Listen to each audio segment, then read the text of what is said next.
오늘 우리가 함께 나눌 말씀은 이제 돌트신조 제7항 우리 선택의 정의에 대해서 우리가 이 시간에 나누도록 하겠습니다. 우리 그 주보 보시면은 뒤편에 보면 7항에 대한 내용이 있습니다. 우리 전에 다 같이 한 목소리로 우리 7항의 내용 우리 한번 다 같이 한 목소리로 우리 읽도록 하겠습니다. 제7항 우리 전에 다 함께 읽겠습니다. 시작. 선택은 하나님의 불변의 목적으로 이로써 하나님께서는 다음과 같이 행하셨다. 세상의 기초가 놓이기 전 자신의 주권적이며 선하시고 기쁘신 뜻에 따라 전체 인류 가운데 정해놓으신 수에 해당하는 특정한 사람들을 선택하셔서 구원에 이르게 하셨다. 선택된 자들은 다른 사람들보다 더 낫거나 합당한 자들이 아니다. 하지만 하나님께서는 그리스도를 영원부터 중보자로 정하셔서 택한 자들의 머리로 삼아 그들의 구원의 근거로 정하셨다. 하나님께서는 선택된 자들이 구원받도록 그들을 그리스도에게 주기로 정하셨다.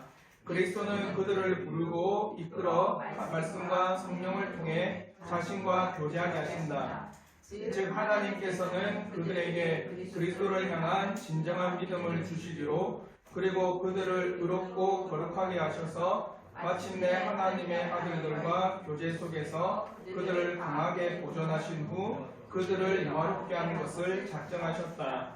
하나님께서는 자신의 자비를 증명하시기 위해 그리고 우리가 영광스러운 은혜의 부유함을 찬양하도록 이 모든 것을 행하셨다. 아멘.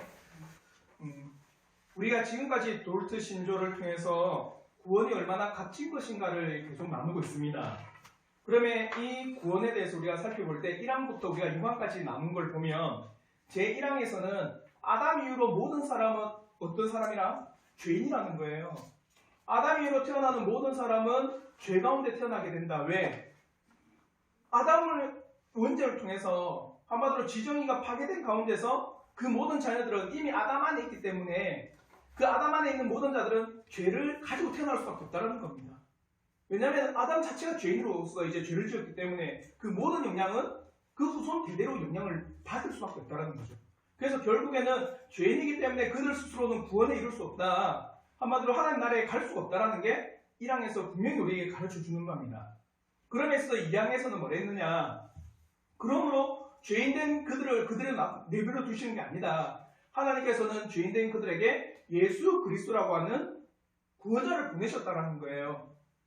그래서 그 예수 그리스도를 보내신 말미암아 죄인된 그들을 구원하기를 바라셨다. 그래서 세 번째는 뭐냐? 3항에서는 그러면 예수 그리스도를 어떻게 알 수 있느냐? 한마디로 일상생활 가운데서 예수 그리스도를 알 수가 없습니다. 여러분이 직장 가서 뭐 CEO가 아니면 회장이나 사장이나 아니면 선배나 후배나 아니면 높은 사람이 직장에서 예수 그리스도를 안 가르쳐 줍니다. 그럼 어떻게? 하나님의 복음의 사역자를 통해서 복음 설교를 통하여서 그래서 예수 그리스도 어떠신 분인지를 배우고 알고 그래서 예수 그리스도를 믿도록 하셨다는 거예요. 그게 3항입니다. 그럼에 있어서 4항은 뭐냐? 복음 설교를 선포함에 있어서 두 가지 반응이 일어납니다. 첫째는 거부하는 사람들. 쓸데없다. 무슨 이 땅의 사람들 예수가 우리에게 무슨 소용이 있느냐? 내가 살아가는데 지금 내 형편과 상황과 지금 내 모든 일하는 것, 상황 가운데서 내가 해방되고 벗어나는 게 최고 우선 아니냐. 예수라고 하는 복음은 나에겐 전혀 관심 없는, 그래서 거부하는 반응. 그 두 번째는, 그래, 맞다. 우리가 이 땅에 살아가는 게 전부가 아니다. 우리의 영혼이라는 것이 있다. 내 영혼이라도 정말 어떻게 될 것인가. 내가 이 영혼이라도 과연 어떤 형편에 놓이게 될 건가. 그걸 알고 깨닫고, 그래서 누구를요? 예수 그리스도를 받아들이는 사람. 영혼이라고 하는 존재는 여기 교회를 다니든 교회를 다니면 다 인정하는 그 진리입니다. 한마디로 불교 신자들도 극락왕생이라고 하거든요. 훗날 자신의 영혼이 어떻게 될 것인가를 깊이 고민을 해요. 그러면서도 그들은 자신의 선행과 자신의 공로를 통해서 우리가 소위 말하면 중생하고 그래서 그들이 환생하게 된다. 아니면 극락왕생하게 된다. 이게 불교의 교리잖아요. 근데 우리는 결국 죄인은 죄를 질 수밖에 없다. 그러나 예수를 통해서 우리가 복음을 통해서 하나님 나라에 이르게 된다. 그게 우리잖아요. 그래서 이 두 가지 반응이 나타날 수밖에 없습니다. 거부하든지 받아들이든지. 그러면 그래서 5항에서는 뭐냐? 이렇게 나타난 결과는 뭐냐? 한마디로 누구는 받아들이고 누구는 받지 않는 결과는 하나님의 어디에? 선택이 놓여져 있었다. 한마디로 복음을 받아들이지 않는 원인은 바로 그 죄인된 그들이 깨닫지 못하기 때문이다. 그리고 복음을 받아들인 이유는 하나님께서 그들에게 복음을 허락하셨기 때문이라는 거죠. 그 6장에서는 뭐냐? 그러면 왜 믿는 자와 믿지 않는 자가 어떻게 이렇게 누구는 받아들이고 누구는 받지 않는 이 하나님의 선택의 원인은 뭐냐? 하나님의 주권적 결과라는 거죠. 하나님의 주권의 가운데서 택하신 자들에게 믿음을 주셔서 복음 가운데 반응을 하고 믿고 회심에 이르도록 하셨다. 그러나 믿지 않는 자들은 소위 말하면 그들의 자신의 죄 때문에 믿지 않고 자신의 죄 때문에 하나님 앞에 심판을 받게 되어 있다는 겁니다. 그러면서 오늘부터 7장부터 17장, 첫째 기로 7장부터 17장은요, 선택과 유기에 대한 구체적인 사항을 우리에게 가르쳐 주는 겁니다. 한마디로 7장에서는 선택이란 뭐냐, 그리고 나중에 가면은 유기란 뭐냐, 이렇게 나와요. 그래서 7장부터 17장은 선택과 유기에 대해서 우리에게 세세하게 가르쳐 주는데, 그러면서 오늘 7장은 첫째, 하나님의 선택은 언제 일어났느냐, 그리고 두 번째, 선택된 자들에게 주신 은혜는 뭐냐, 그리고 세 번째는 선택은 왜 선택하셨느냐, 이에 대해서 우리가 짧게 세 가지를 나누도록 하겠습니다. 첫째 나눔입니다. 하나님께서 믿음을 주시고자 하는 자들을 언제 선택하셨는지 오늘 우리가 읽은 7장에서는요 분명히 말씀하고 있습니다. 우리가 읽었던 7장 우리 다시 한번 네모난 박스에 있는데 다시 한번 읽도록 하겠습니다. 우리 다 같이 한번 읽겠습니다. 시작. 선택은 하나님의 불변의 목적으로 이로써 하나님께서는 다음과 같이 행하셨다. 세상의 기초가 놓이기 전 자신의 주권적이며 선하시고 기쁘신 뜻에 따라 전체 인류 가운데 정해놓으신 수에 해당하는 특정한 사람들을 선택하셔서 구원에 이르게 하셨다. 선택된 자들은 다른 사람들보다 더 낫거나 합당한 자들이 아니다. 한마디로 하나님의 불변의 목적, 한마디로 변하지 않는 목적으로 선택하셨다는 거예요. 변하지 않는다라는 건 이겁니다. 오늘은 이 사람을 선택했는데 내일은 선택하지 않아. 또 다른 사람을 선택해. 이건 변하는 목적인 거 맞죠? 선택이라고 하는 것, 하나님 앞에 선택을 받고 그 구원에 이른다라는 것은 결코 하나님의 뜻 안에서 하나님의 목적 안에서 바뀌지 않는 하나님의 주권적 역사입니다. 하나님은 결코 이것을 바뀌지 않는다. 이것을 전제하에 뭐라고 하느냐? 첫째로 세상의 기초가 놓이기 전 하나님의 기쁘신 뜻을 행하셨다. 하나님의 주권적이고 선하시며 기뻐하신 뜻에 따라 택하신 백성들을 구원에 이르게 하셨다고 고백하는데 우리가 흔히 알고 있듯이 창조하기 전에 택하셨다는 거예요. 그래서 에베소서 1장 4절부터 6절에 이렇게 말씀합니다. 곧 창세전에 그리스도 안에서 우리를 택하사 우리로 사랑 안에서 그 앞에 거룩하고 흠이 없게 하시려고 그 기쁘신 뜻대로 우리를 예정하사 예수 그리스도로 말미암아 자기의 아들들이 되게 하셨으니 이는 그가 사랑하는 자 안에서 우리에게 거저 주시는 바 그의 은혜의 영광을 찬송하게 하려는 것이라. 창세전, 한마디로 이 온 땅에 물질이 조성되기 전에 하나님께서 우리를 택하셨다라는 거예요. 이게 왜 중요하냐? 창세전에 택하셨다는 게 왜 중요하냐? 창조 후에 그리고 나서 죄를 짓고 난 후에 우리를 택했다고 한다면 하나님의 영원과 전지함이 무너져 버려요. 예를 들어 이거죠. 하나님께서 창조하셨습니다. 그리고 아담과 하와를 만드셨어요. 그리고 아담과 하와가 죄를 범하신 걸 보고 이거 큰일 났다. 이래서는 안 되겠다. 어떻게 해야 되지? 이렇게 사람들이 죄를 범했는데 우리가 이 죄인들을 어떻게 할까? 그럼 예수 그리스도를 보내야 되겠다. 그러니까 이 예수 그리스도를 누가 믿지? 그럼 성령 하나님께서 그들을 믿게 하실까? 그렇게 해야 되겠다 하면서 부랴부랴 준비되게 돼버리는 겁니다. 이해가 되죠? 하나님은 전지하신 분입니다. 전지라고 하는 거는요. 온전할 전제, 알실자, 온전히 다 아세요. 과거, 현재, 미래를 다 아십니다. 그러니까 이들의 죄된 상태도 다 아세요. 그렇기 때문에 하나님께서는요. 그 모든 것을 다 아시는 하나님 앞에 그러면은 아담이 죄를 짓고 난 후에 택했다면은 그 전 상황을 모른다는 거예요. 이해가 되죠? 그래서 창세전에 우리를 택하신 거예요. 하나님께서는 창조 후에 아담과 하와가 죄를 범하신 후에 택하신 것이 절대 아닙니다. 하나님께서 창세전에 즉 역사와 시간이 시작되고 사람과 사물이 존재하기 전에 자기 백성을 택하시고 예정하셨다라고 분명히 고백하고 있습니다. 우리가 지금 보는 모든 사물이 아직 창조되기 전에 하나님께서는 하나님을 찬송하는 백성들을 가지시려고 계획하셨다라고 성경은 분명히 우리에게 가르쳐주고 있습니다. 그러면 이 교리에 대해서 서철원 목사님은 이렇게 고백해요. 하나님이 구원에 이를 자들을 미리 선택하시고 작정하셨다는 것을 에베소서 1장 4절을 확정하는 본문이다. 선택 교리가 사변적인 교훈이 아니고 성경에 기초되어 있음을 확실하게 알려주고 있다. 한마디로 하나님의 선택은 가짜가 아니다. 하나님의 선택은 거짓이 아니다. 하나님의 선택은 상상 속에 펼쳐놓은 그런 단어가 아니다. 에베소서 1장 4절부터 6절에 하나님의 선택은 확실하고 정확하고 명확하며 하나님의 말씀으로 기초에 된 그런 교리라는 거예요. 그 선택은 언제? 창세 전에 우리에게 이루어졌다는 겁니다. 하나님의 택하심은 없다. 모든 택하심은 인간의 선택이요. 인간이 택하지 않는 것에 놓여있다고 하는 것은 다 거짓입니다. 결코 우리 스스로가 하나님을 택하고 구원에 이룰 수 없는 겁니다. 또한 웨스트민스터 신앙고백서 제3장 5항에서도요 이렇게 고백합니다. 하나님은 생명에 이르도록 예정한 사람들을 세상의 기초가 놓이기 전에 하나님의 영원하고 변하지 않는 목적에 따라 그리고 하나님의 뜻 안에 있는 비밀스러운 계획과 선하고 기쁘신 뜻에 따라 그리스도 안에서 순전히 값없이 주시는 은혜와 사랑으로 택하여 영원한 영광에 이르게 하셨다. 하나님은 그들의 믿음이나 선한 행실, 인내 혹은 피조물 속에 있는 다른 어떤 것을 미리 보시고 이런 것들을 결코 그들을 선택하는 조건이나 원인으로 삼지 않으셨다. 모든 것은 하나님의 영광스러운 은혜를 찬양케 하기 위한 것이었다.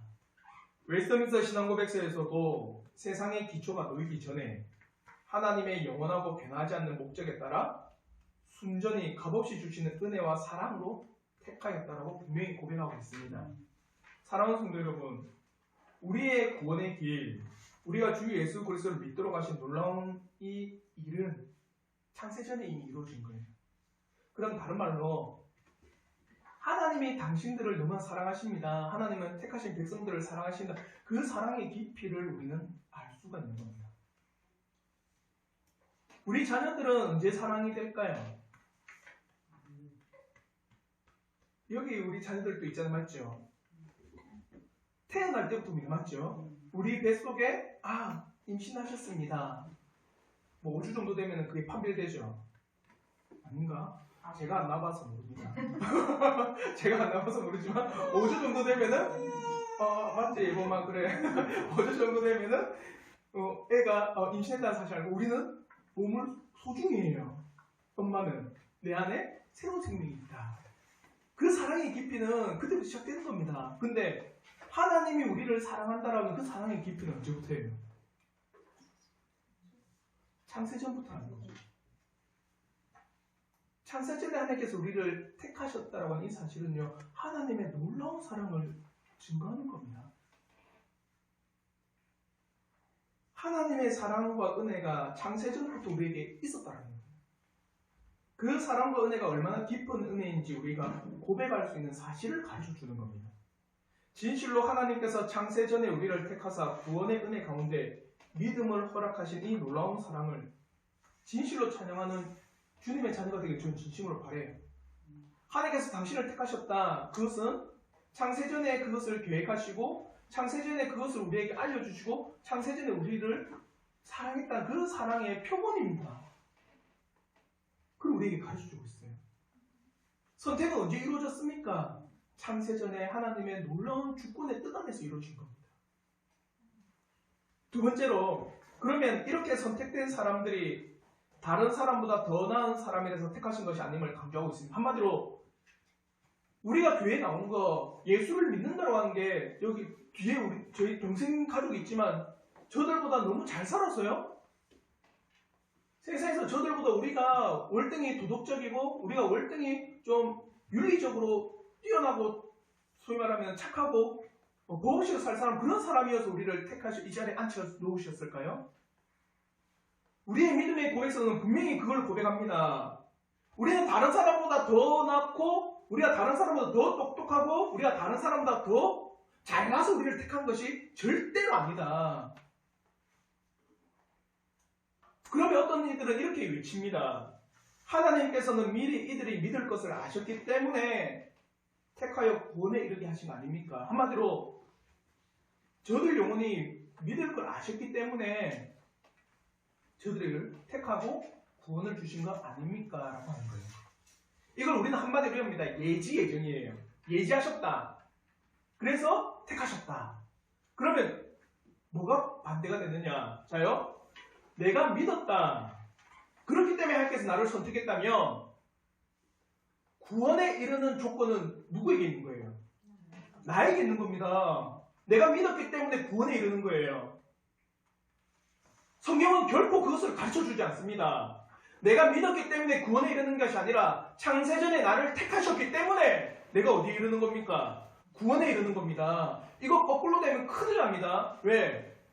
그러면 믿었다라고 하는 나 자신의 공로가 나타나거든요. 내가 믿을 걸 아셨기 때문에 하나님께서 나를 택하시고 예수를 믿게 하셨다. 아닙니다. 택하셨기 때문에 예수를 믿은 거예요. 결코 우리는요, 구원의 주권이 우리에게 있지 않습니다. 사랑하는 성도 여러분, 성경에서 분명하게 말하는 것은 창세전에 우리를 택하였다고 하는 이 진리입니다. 그러면 택함을 받은 우리가 다른 이들보다 뛰어나고 훗날에 믿을 것을 아셨기 때문에, 즉 한마디로 이 사람은 도덕적으로 윤리적으로 정말 올바른 삶을 살 걸 아셨기 때문에, 예수를 믿을 걸 아셨기 때문에 우리를 택하는 것이 절대 아닙니다. 결코 우리가 다른 사람들보다 나은 삶을 살아서, 아니요, 다 동일한 죄인으로 살아갔습니다. 선택은 바로 성부 하나님의 절대적이고 주권적인 뜻입니다. 모든 선택의 출발이 되는 하나님의 기쁘신 뜻 안에 우리를 택하셨다는 거예요. 그게 선택입니다. 선택. 우리가 잘나서가 아니라, 우리가 똑똑해서가 아니라 하나님의 주권적인 역사의 뜻 안에서 우리를 택하여 부르셨다는 겁니다. 그걸 7항은 우리에게 명백히 가르쳐주고 있습니다. 그러면 있어서 이제 둘째 나눔입니다. 이렇게 택한 자들에게 베푸신 은혜가 무엇이냐?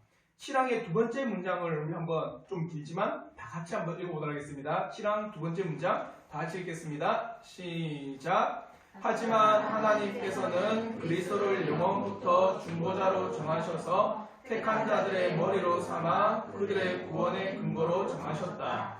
하나님께서는 선택된 자들이 구원받도록 그들을 그리스도에게 주기로 정하셨다. 그리스도는 그들을 부르고 이끌어 말씀과 성령을 통해 자신과 교제하게 하신다. 즉 하나님께서는 그들에게 그리스도를 향한 진정한 믿음을 주시기로, 그리고 그들을 의롭고 거룩하게 하셔서 마침내 하나님의 아들들과 교제 속에서 그들을 강하게 보존하신 후 그들을 영화롭게 하는 것을 작정하셨다. 이 진리에는요, 여러 가지가 담겨 있어요. 첫째는요, 택하신 그 자들에게 예수 그리스도라고 하는 독생자를 보내주신 겁니다. 한마디로 택한 그 자들에게 예수를 믿게 해주셨다. 이거예요. 그러므로 요한복음 17장 6절부터 7절에 이렇게 말씀합니다. 세상 중에서 내게 주신 사람들에게 내가 아버지의 이름을 나타내나이다. 그들은 아버지의 것이었는데 내게 주셨으며. 자요, 누구의 것이랍니까? 아버지의 것. 성부 하나님께서 택하셨던 그 존재를 이제는 예수를 믿도록 보내주셨다는 겁니다. 그들은 아버지의 말씀을 지켰나이다. 지금 그들은 아버지께서 내게 주신 것이 다 아버지로부터 온 것인 줄 알았나이다. 자요, 선택하셨습니다. 그리고 은혜를 베풀어 주신 게 뭐냐? 예수를 믿도록 하셨어요.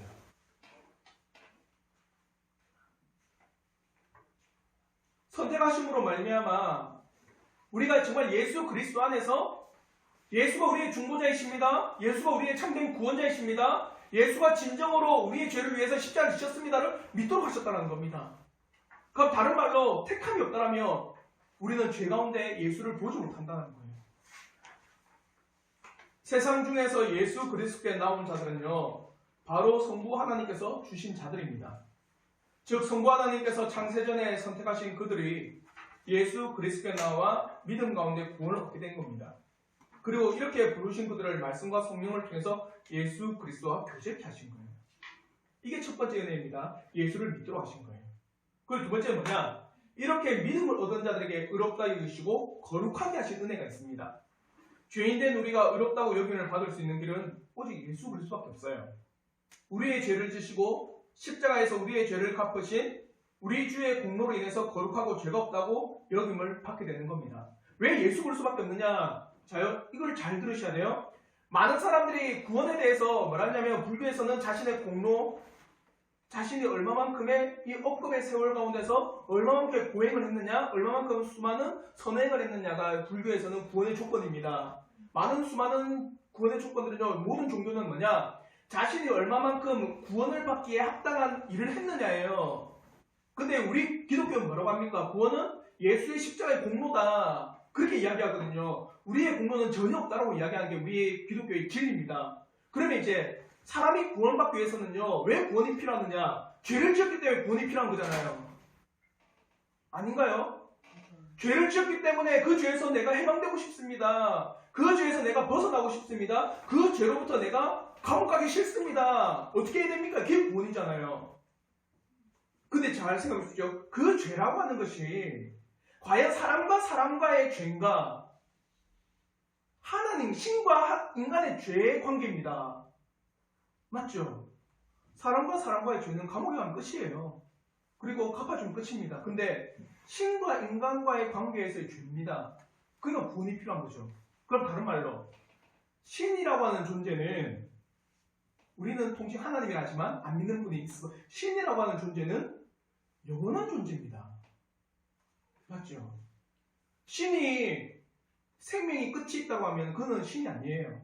신이라고 하는 존재는 영원한 존재입니다. 그러면 그 신이 발행한 법, 그 신이 외친 법은요, 어떤 법일까요? 영원한 법입니다. 이해가 되죠? 그러면 사람이 그 영원한 법을 어겼어요. 형벌은요? 어떻게 해야 될까요? 영원한 형벌입니다. 그래서 영벌이라고 하는 거예요. 영벌. 억겁의 세월을 지나고 갚지 못할 그 벌이 영벌입니다. 그러면은 이 영원한 벌을 면제받기 위해서 자기가 노력한다? 얼마만큼 노력해야 될까요? 얼마만큼 선행을 베풀어야 되고 얼마만큼 착한 일을 해야 될까? 죽을 때까지? 죽어도 타죠. 왜? 죽으면 영원하지 않기 때문에. 영원한 형벌을 갖기 위해서는 영원한 선행이 필요합니다. 할 수 있는 분. 그러니까 우리의 선행으로는 구원이 안 돼요. 우리는 유한합니다. 그러면 영원한 존재가 그 죄를 갚아야 되는 거예요. 영원한 존재는 제가 누구밖에 없겠습니까? 신밖에, 하나님밖에 없습니다. 그렇기 때문에 참된 하나님이 되신 예수께서, 참된 신인 예수께서 사람의 몸을 입고 오신 거예요.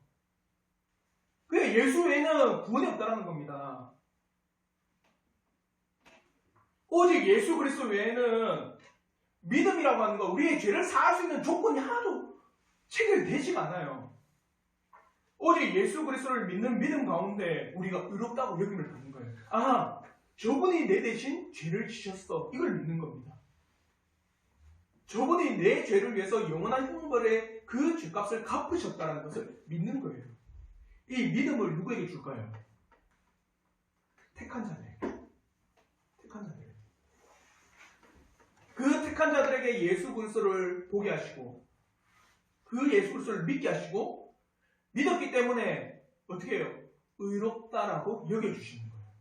너는 이제 거룩하다. 너는 죄가 하나도 없다라고 말씀하는 겁니다. 자, 이제 세 번째. 이렇게 믿게 하시고 죄가 없다 하신 후에 의롭다 하시고 어떻게 해요? 하나님 나라에 영원한 하나님 나라로 영화롭게 하신다는 겁니다. 하나님 나라로 이끄시는 은혜가 있습니다.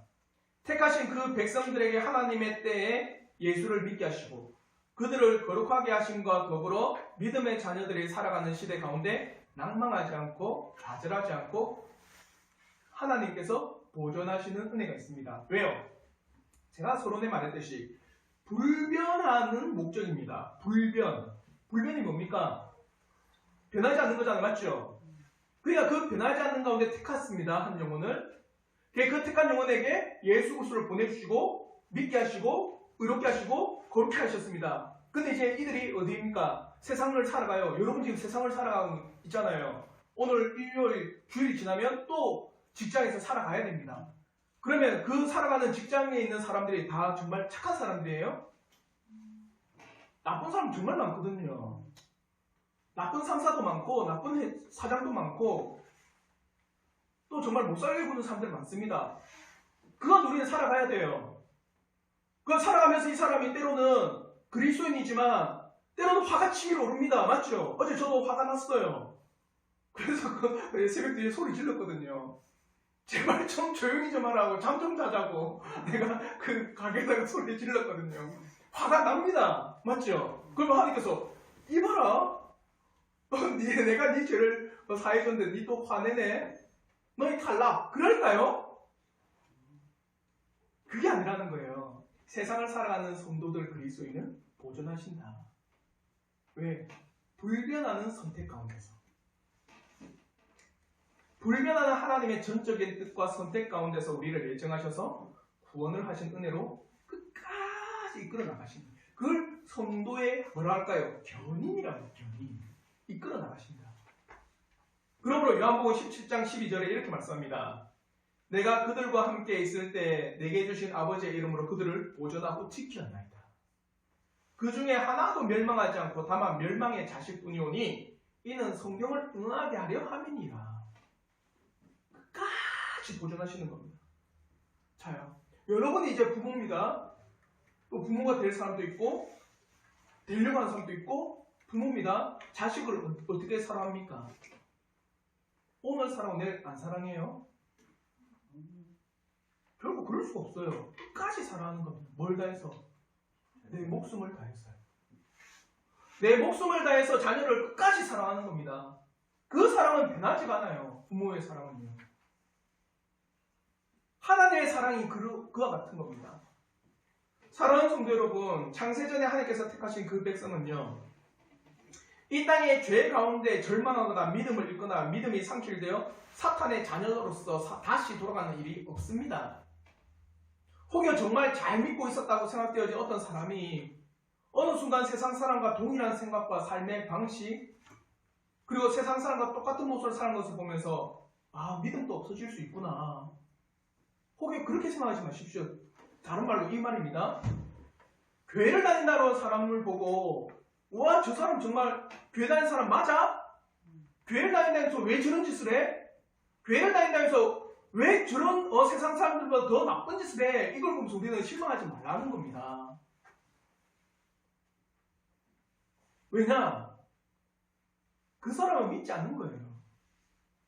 처음부터 믿음이라고 하는 것이 없었기 때문입니다. 즉, 거의 믿을 뻔한 사람들인 거예요. 진실로 하나님께서 택하신 그 백성은요, 뿌리째 뽑히지 않습니다. 때로는 나무 줄기가 잘려도 결코 뿌리는 뽑히지 않습니다. 그러면 성경에서도 분명히 이렇게 말씀합니다. 마태복음 12장 20절의 말씀에 상한 갈대를 꺾지 아니하며 꺼져가는 심지를 끄지 아니하기를 심판하여 이길 때까지 하리라. 이사야 6장 13절에도 말합니다.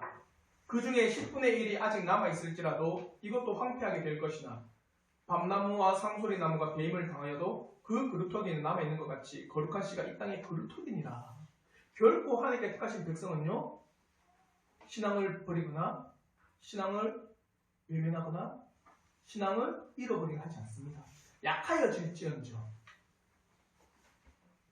근데 정말 잘 믿었다고 하는 그 사람들을 보니까 어느 순간인가 세상과 똑같이 살아가고 믿음 없이 예수 없다라고 외치며 살아갑니다. 그럼 어떤가? 그는 신앙이 없었던 겁니다. 이해가 되시죠? 하나님께서 선택하셨기 때문에 우리가 믿음을 가지게 된 것이고, 믿음을 허락하셨기 때문에 우리가 의롭다 여김을 받은 것이고, 의롭다 여겨주시기 때문에 거룩한 하나님 나라로 우리가 갈 수가 있는 겁니다. 그럼 로마서 8장 30절은요, 우리에게 너무나도 정확하게 가르쳐주고 있어요. 우리 한번 다 같이 로마서 8장 30절의 말씀 한번 다 같이 한번 읽겠습니다. 시작. 또 미리 정하신 그들을 또한 부르시고 부르신 그들을 또한 의롭다 하시고 의롭다 하신 그들을 또한 영화롭게 하셨느니라. 이거예요. 이 진리의 말씀이 우리에게 선포가 되는 겁니다. 가장 우선은 하나님의 선택입니다. 하나님의 놀라운 주권의 역사 가운데 일어난 선택을 통하여서 예수를 믿고 거룩하게 되고 의롭다 여김을 받고 하나님 나라에 이르게 되는 겁니다. 하나님께서 언제 택하셨느냐? 창세전에 택하셨습니다. 온 땅의 물질이 조성되기 전에 하나님께서는 우리를 택하사 하나님의 때에 우리에게 믿음을 주셔서 거룩하게 하셨습니다.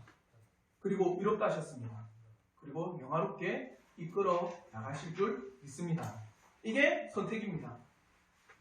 그러면 선택의 목적입니다. 왜 우리를 선택했느냐? 자요, 여러분이 이걸 잘 들으세요. 여러분이 어떤 문구점에 갔습니다. 문구점에서 이제 필요한 빨간색 볼펜을 삽니다. 똑같은 게 쫙 있어요. 어떤 하나를 골랐습니다. 그걸 왜 고르셨어요? 왜 빨간 볼펜을 왜 고르시고 그걸 왜 사십니까?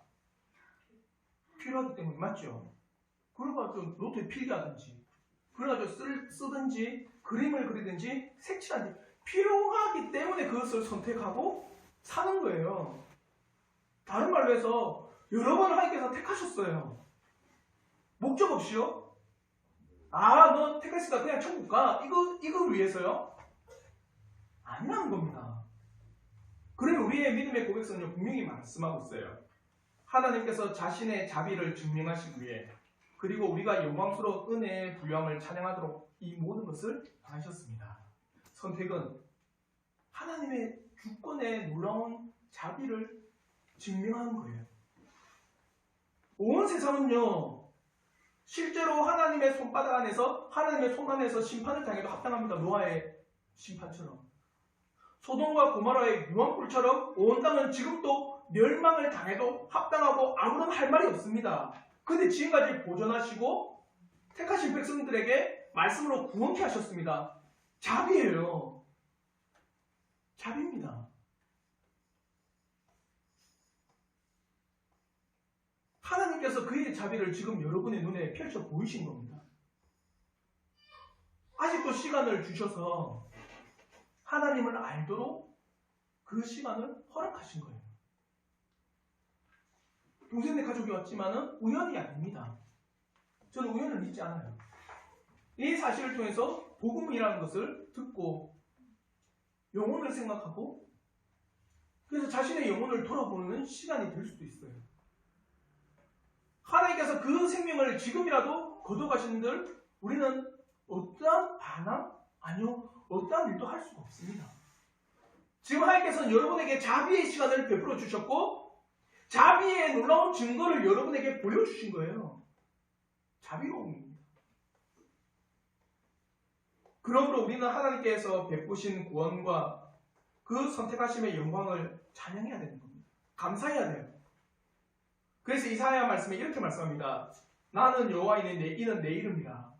나는 내 영광을 다른 자에게 내 찬송을 우상에게 주지 아니하리라. 이게 뭐냐? 이거예요. 잘 봐요. 여러분이 지금 극심한 어려움에 처하고 있습니다. 근데 내 이웃이 우리의 형편과 상황을 보고는 못 본차질 않아요.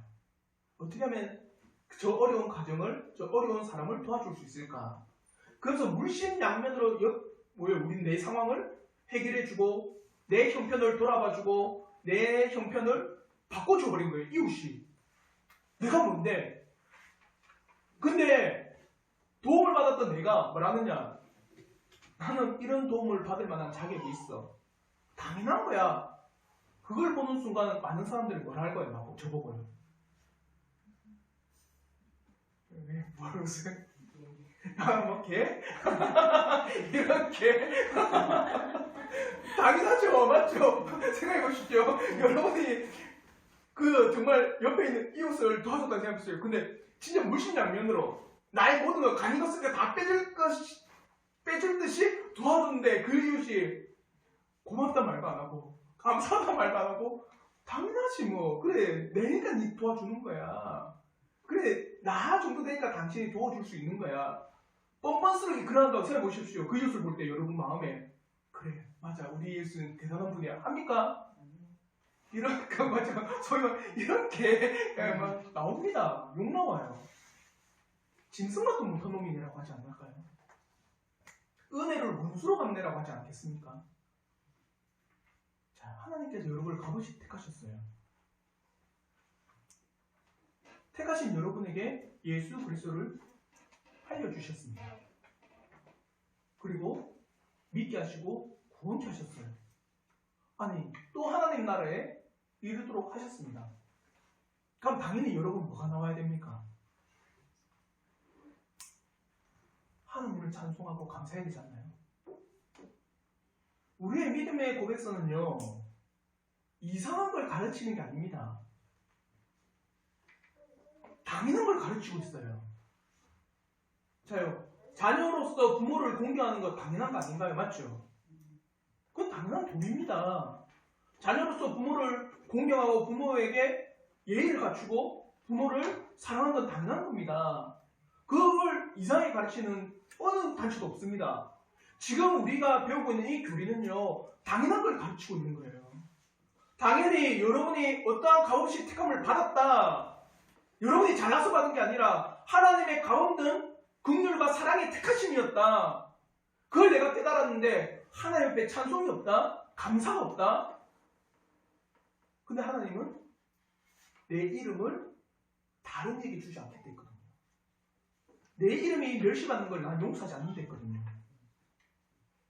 사랑하는 성도 여러분, 왜 여러분을 택하셨을까? 그것은 바로 하나님의 자비의 증거고 우리를 통해서 하나님을 찬송하고 감사하기 위해서입니다. 진실로 여러분을 창세전부터 택하사 믿음 가운데 예수 그리스도를 믿도록 하신 하나님을 찬양하길 바랍니다. 진실로 여러분의 삶이 하나님의 택하심 가운데 하나님의 은혜와 하나님의 이름을 높이는 주님의 자녀가 되기를 저는 진심으로 바라요. 그러면 진실로 성도답게 살아가십시오. 성도답게 예배를 드리고 성도답게 삶 가운데 말씀과 찬양과 기도와 하나님을 생각하고 묵상하며 살아가십시오. 우리가 진실로 성도답게 나아가는 한 주가 되기를 진심으로 바랍니다. 마지막으로 에스겔 20장 14절의 말씀을 다 함께 한번 읽고 마치도록 하겠습니다. 우리 에스겔 20장 14절의 말씀 다 같이 읽겠습니다. 시작. 내가 내 이름을 위하여 달리 행하였었나니 내가 그들을 인도하여 내는 것을 본 나라들 앞에서 내 이름을 더럽히지 아니하려 하였음이로라. 이겁니다. 이스라엘 백성을 하나님께서 그의 나라로 부르셨어요. 하나님 믿는 나라로. 근데 이스라엘 나라가 하나님을 외면하고 배신하고 하나님을 모른 채입니다. 그러면은 그것을 본 이웃 나라가 뭐라 할까요? 저들이 믿는 신이라고 하는 하나님이라는 존재는 보잘것없네. 저들이 믿는 하나님은 가짜네. 저들이 믿는 하나님은 쓸데없는 하나님이네. 그렇게 더럽히지 않기 위해서 우리를 택했다는 겁니다. 여러분이 한 주간의 삶을 살아가면서 그리스도인답게 살아가십시오. 택한 백성을 통해서 택한 백성처럼 그리스도인답게 하나님 믿는 백성처럼 살아가십시오. 그러면서 이웃과 다른 사람들이 볼 때, 다른 외부의 여러분의 삶의 환경에 있는 사람들이 볼 때, 그래, 저 사람을 통해서 하나님이라고 하는 존재는 살아있다. 저 사람이 믿는 하나님은 죽은 하나님이 아니라 정말 진짜 하나님이다. 그런 은혜의 삶을 살아가라는 겁니다. 그게 찬송하는 거 아닐까요? 우리 자녀들이 부모를 높인다는 게 뭘까요? 맨날 치고받고 싸우고 학교 가면은 학부모 회의 불려갑니다. 그럼 그 부모의 이름은 어떻게 될까요? 유나. 유니, 그 부모의 이름은 땅에 떨어지는 거예요. 맞죠? 네. 그렇게 살지 말라는 겁니다. 우리를 왜 택했냐?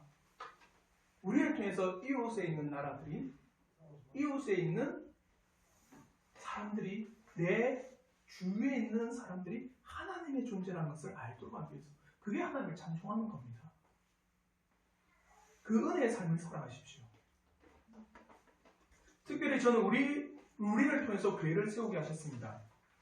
우리를 아는 모든 사람들에게 우리가 정말 지금 있는 교회에서 다른 방향으로 정말 진짜 믿음이 뭔지를 우리가 확고한 믿음으로 우리 교회를 세우기로 했습니다. 근데 왔어요? 별거 없네. 와도 교회가 뭐 기존에 있는 교회가 똑같이 잘 살아라. 도둑 군자처럼 잘 살아. 그것만 가르치네. 복음이 뭔지 안 하고. 그러면 우리는 못 먹는 겁니다. 기도해 주십시오. 우리 교회 간단히 정말 하나님의 복음의 은혜의 강산이 될 수 있도록 정말 하나님의 예수 그리스도의 복음을 외치는 그런 교회가 되기를 그렇게 함께 세워나가기를 힘써 동역해 주시길 저는 진심으로 바랍니다. 택한 자들에게 예수 그리스도를 믿게 하신 이 은혜 창세전부터 택하신 우리를 그 예수 그리스도 안에서 구원하시는 그 은혜를 날마다 찬송하고 감사하는 하나님의 신실한 자녀가 되기를 주님의 이름으로 축원합니다.